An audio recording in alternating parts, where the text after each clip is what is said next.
Study Section 11. Authoritarianism. Introduction. In this study section, we examine the political concept of authoritarianism, a political system characterized by the rule of a person or group of persons who monopolize power with unrestrained force. We will consider, among other things, the issue of legitimacy, types of authoritarianism, and problems with authoritarianism. Learning outcomes. When you study this section, you should be able to define and use correctly the term authoritarianism, discuss types of authoritarianism, point out problems of authoritarianism.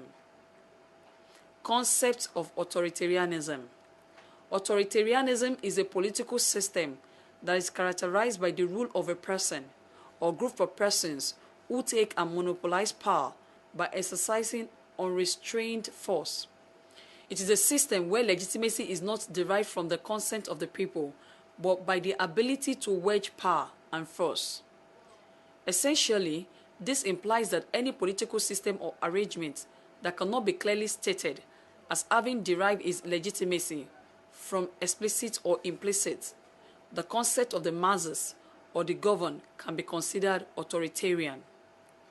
As such, traditional monarchies, tyrannies, sheikdoms, military, and/or crisis regime, among others, fall into the class of authoritarian political systems. The questions of legitimacy makes an authoritarian government sharply opposite to a democratic one, as it is believed that democracy is hinged on the free, willing, and informed consent of the citizens, or the rule of the people.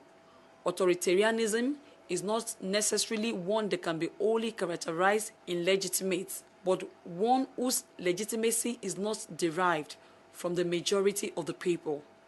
This also implies that claims to legitimacy may be drawn from several quarters. Legitimacy may come from a claim to some kind of special competence, as in Plato's Republic, where the rulers or philosopher's king makes an argument of having a special capacity to govern. Monarchies are often found invoking some religious convention or oral superiority as a source of legitimacy.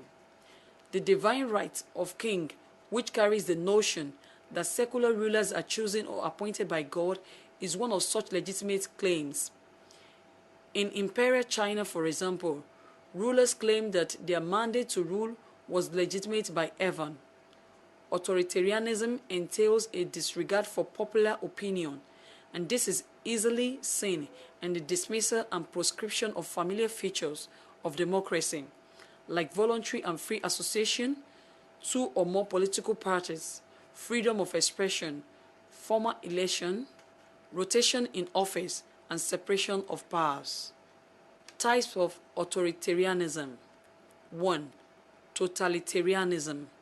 While traditional authoritarian systems were primarily concerned with ensuring compliance behavior and were marked by arbitrary rule, they were essentially non-intrusive. However, modern authoritarianism, especially with the advent of industrialization and economic expansion, became increasingly intrusive and totalitarian. This is because several aspects of life became increasingly accessible for the state to routinize. This is why it is said that modern authoritarianism is ultimately headed towards totalitarianism. This is because totalitarian systems are marked by determined effort to control and dominate not only the political but the material life, the belief system, the overt behavior, and even the private sentiments of all members of society. The advent of modern technology makes totalitarianism a possibility which seeks to ensure active participation. Hence, modern authoritarianism or totalitarianism is populist. It involves mass movements, popular enthusiasm, an abiding conviction. This, however, does not change the fact that authoritarianism, whether traditional or modern, entails a disregard of the opinions, yearnings, and aspirations of the people. Communist China, Nazi Germany, and Socialist Russia, especially under Stalin, are good examples of modern authoritarianism. Transitional authoritarianism. Aside from what may be divided into traditional or modern authoritarianism, an authoritarian system may be transitional. This is in the sense that such authoritarian period in a state is being sustained only until it is properly stabilized to begin to function democratically. A transitional authoritarian system is often the promise or guise in which most military or crisis regimes ascend to power. Sun Yat-sen, the founder of the Chinese Kuomintang Revolution, expected that political democracy would be preceded by two authoritarian stages, ruled by the military and a period of, and also Mao's and Engels seems to believe that the socialist revolution would be followed immediately by a period of proletariat masses dictatorship, which would invariably transform itself into a refined form of traditional democracy. Tip: a transitional authoritarian system is often the promise or guise in which most military or crisis regime ascend to power. Of all variations of authoritarianism, the traditional authoritarianism seems to enjoy the most stability, as it is common mostly in stable agrarian societies.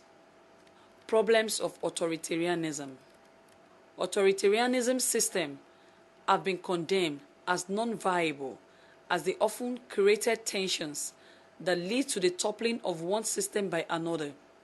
Traditional authoritarianism ensures within the setting of traditional agrarian or non-industrialized communities. As economy expands, technology increases, and modernization sets in, traditional form of authoritarianism, with its appeal to divine order and ownership system, becomes unsustainable. Modern authoritarian systems often seem to self-destruct and ensuring mass enthusiasm and monitoring the conformity of private opinions to state expectation often require high energy levels. It is impossible to control every aspect of a subject population's life, and this makes modern authoritarianism to degenerate to the level of profound exhaustion, incompetence, and corruption that makes it unsuitable. Transitional authoritarianism is only successful if it keeps to the promise of moving into democratic system. However, it often meets with discontent and violence, which can only be suppressed with use of force and more violence. Study section summary. In this study section, we consider the political concept of authoritarianism. We submitted that an authoritarian system is characterized by monopoly of power that does not derive its legitimacy from the people. We also examined some types of authoritarianism, such as traditional, modern, and transitional authoritarianism. It was established that no matter how good a government is, it must derive its legitimacy, especially its possession of power, from the people. This aspect of legitimacy is lacked in authoritarianism.